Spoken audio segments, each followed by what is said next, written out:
J'aime souvent dire, tu ne peux pas prendre le chat et tu vas en faire un chien de garde.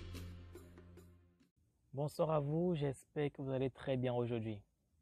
Je fais cette vidéo particulièrement en soirée pour me rapprocher du sujet d'aujourd'hui. Et c'est quoi le sujet?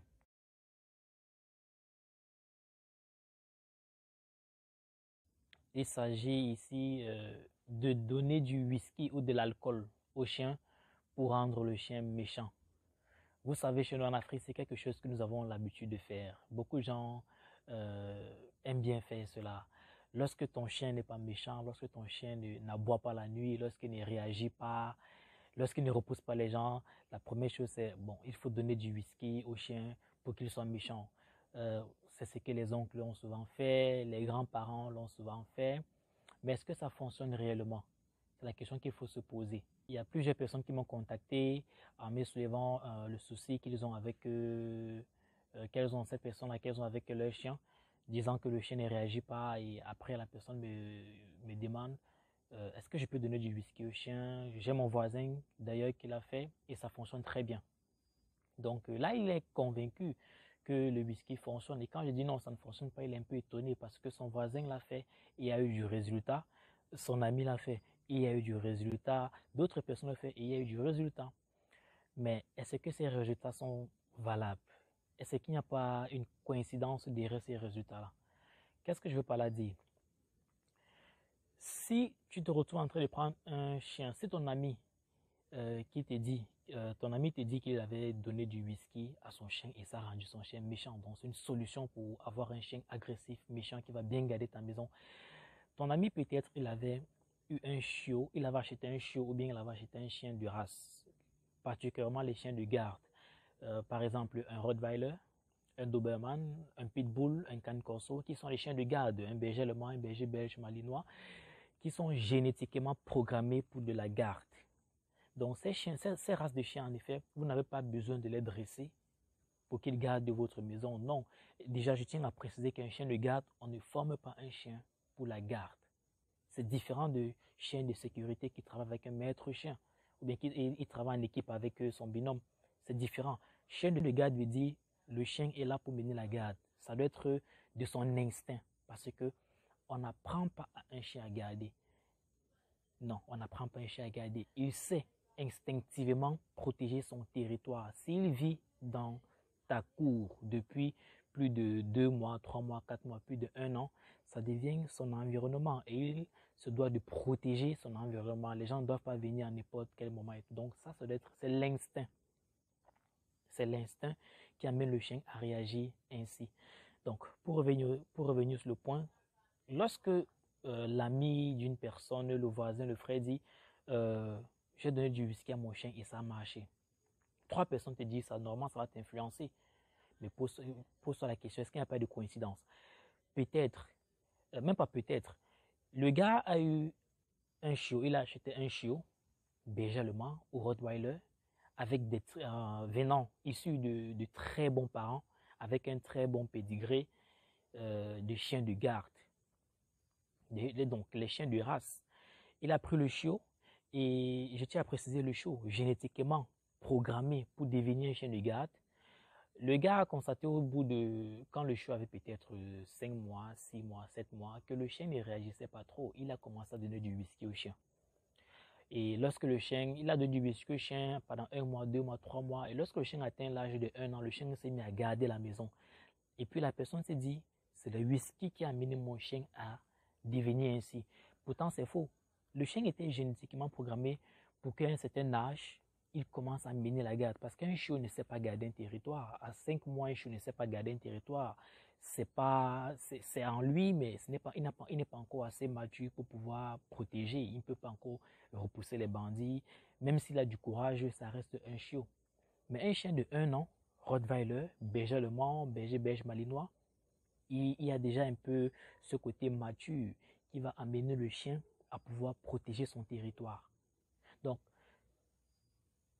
même si le gars n'avait pas donné le whisky au chien, le chien allait devenir chien de garde. Donc, comme il y a eu beaucoup de coïncidences sur 3 personnes, Alors, le monsieur qui me contacte, ou bien même les autres personnes qui me contactent souvent se disent, ça a donné chez eux, pourquoi ça ne va pas donner chez moi? Parce que mon chien est peureux.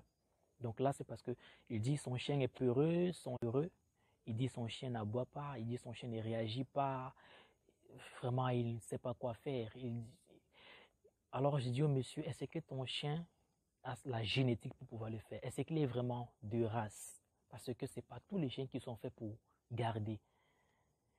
Tu peux même prendre un berger allemand, si les parents n'avaient pas cette génétique des chiens de garde, le chiot, il ne va pas le faire demain. Donc, tel parent, tel chiot. Je ne sais pas si vous comprenez. Maintenant, parlons du sujet même. Encore le whisky. Lorsque tu décides de donner du whisky à ton chien, ça va fonctionner comment? Regardez simplement chez nous les hommes. Si moi je consomme du whisky en excès, à un moment donné, je vais saouler. Je ne serai plus normal. Donc, il y aura donc un petit moment de folie. Je vais marcher à gauche, à droite, je vais parler à haute voix, ou alors je tombe dans les rigoles. Voilà, on connaît comment ces personnes-là se comportent souvent. Donc, c'est un moment où il y a un peu de courage. Donc, on a donc associé ce petit courage-là pour dire, OK, comme le whisky rend fort, entre guillemets, on va donc donner ça au chien comme ça. Si le chien ne réagissait pas, lorsqu'il va consommer ça, il sera fort. Et beaucoup de gens se disent que mon chien a commencé à aboyer autour de 23 heures parce que j'ai donné le whisky à 21 heures.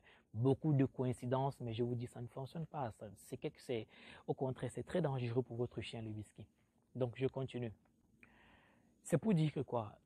Si tu décides donc de donner du whisky à ton chien, par exemple, à 20 heures, tu mets du whisky dans la nourriture du chien. Chose que je ne vous conseille pas, bien évidemment. Mais tu décides donc de mener cette pratique, tu mets du whisky dans la nourriture de ton chien et il mange à 20 heures. Si le whisky est censé avoir effet sur le chien pendant 1 heure de temps, ça veut dire que quoi? Pendant 1 heure de temps, ton chien est censé être, entre guillemets, fort. Après 1 heure de temps, si ton chien mange à 20 heures, ça veut dire qu'après 1 heure de temps, il est à 21 heures. Ça veut dire qu'entre 20 et 21 heures, ton chien est fort. Ok, disons que c'est les bandits entre eux, le chien va réagir. Après 21 heures, alors, il n'y a plus d'effet d'alcool, donc le chien revient à l'état normal. Comme chez les êtres humains, lorsqu'ils consomment de la drogue ou de l'alcool, c'est un moment où il se croit trop fort, il peut tout faire, il peut tout réaliser, il est le super-héros, il est le superman, il peut tout faire. Voilà, il n'a pas peur. La douleur même n'existe pas sur la personne. Vous voyez un peu?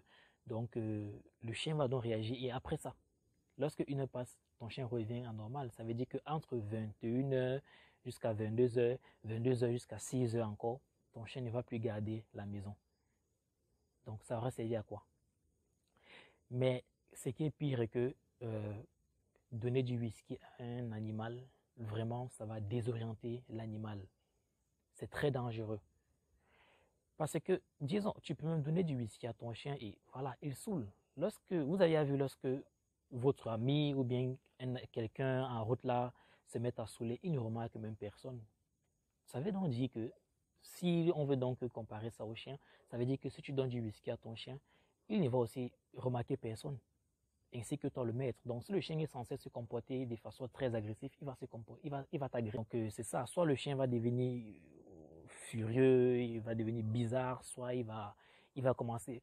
C'est très dangereux. Ne donnez pas du whisky à votre chien croyant que c'est ça qui rend le chien un bon chien de garde.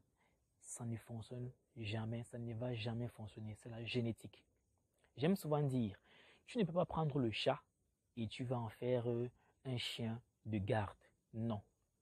Le chat n'est pas génétiquement programmé pour protéger le territoire de son maître. Non. Le chien, oui. Et même jusqu'à là, ce n'est pas tous les chiens qui sont faits pour garder. Vous avez par exemple ces chihuahuas, ces caniches, ces bichons maltaises, qui sont des chiens de salon, qui sont génétiquement programmés pour vivre avec l'homme, pour vivre dans le... Vous voyez, avec le temps, les hommes, on a reproduit cette race-là, les caniches et tout, c'est pour vivre avec l'homme. Ils vivent dans le salon, ils partent partout avec nous, dans le sac à dos, on les amène partout. Donc, à un moment donné, ils ne sont plus là vraiment pour protéger la maison. Mais les bergers allemands, les pitbulls, les can corso, les boerboels, les dogs de Bordeaux, peu importe, là, ce sont les chiens de garde. Vous comprenez? Et donc, la génétique, elle est très importante. Donc, au moment où vous voulez sélectionner un chien, rassurez-vous que le chien soit prédisposé à mener la garde. C'est très important. On n'apprend pas à un chien à garder. On n'apprend pas à un chien à aboyer. On n'apprend pas à un chien la zone délimitée, là où il est censé protéger. Non, on n'apprend pas à ce chien. C'est génétique. C'est leur instinct. Donc, ne vous dites pas que le dressage qu'on va faire, voilà. Non. Le dressage, c'est quelque chose à part. Et dans le dressage, le chien est censé fonctionner avec l'être humain. Mais une fois que le chien se retrouve seul, il est livré à lui-même. Donc, s'il a la génétique pour mener la garde, il va le faire. S'il n'a pas la génétique, il ne va pas le faire. Ça ne sert à rien de forcer. Tout commence par la sélection. Sélectionnez un chien selon ses prédispositions pour pouvoir mener les activités, pour pouvoir atteindre vos objectifs à vous. Donc, j'espère que j'ai répondu à pas mal de doutes. Le whisky ne fonctionne pas pour qu'un chien devienne méchant. Ça, jamais, ça ne fonctionne pas. Si l'homme devient saoul avec du whisky, le chien aussi devient saoul. Si l'homme a un moment où il se croit fort parce qu'il a bu du whisky, le chien aussi a un moment où il se croit fort et après il revient à son état normal.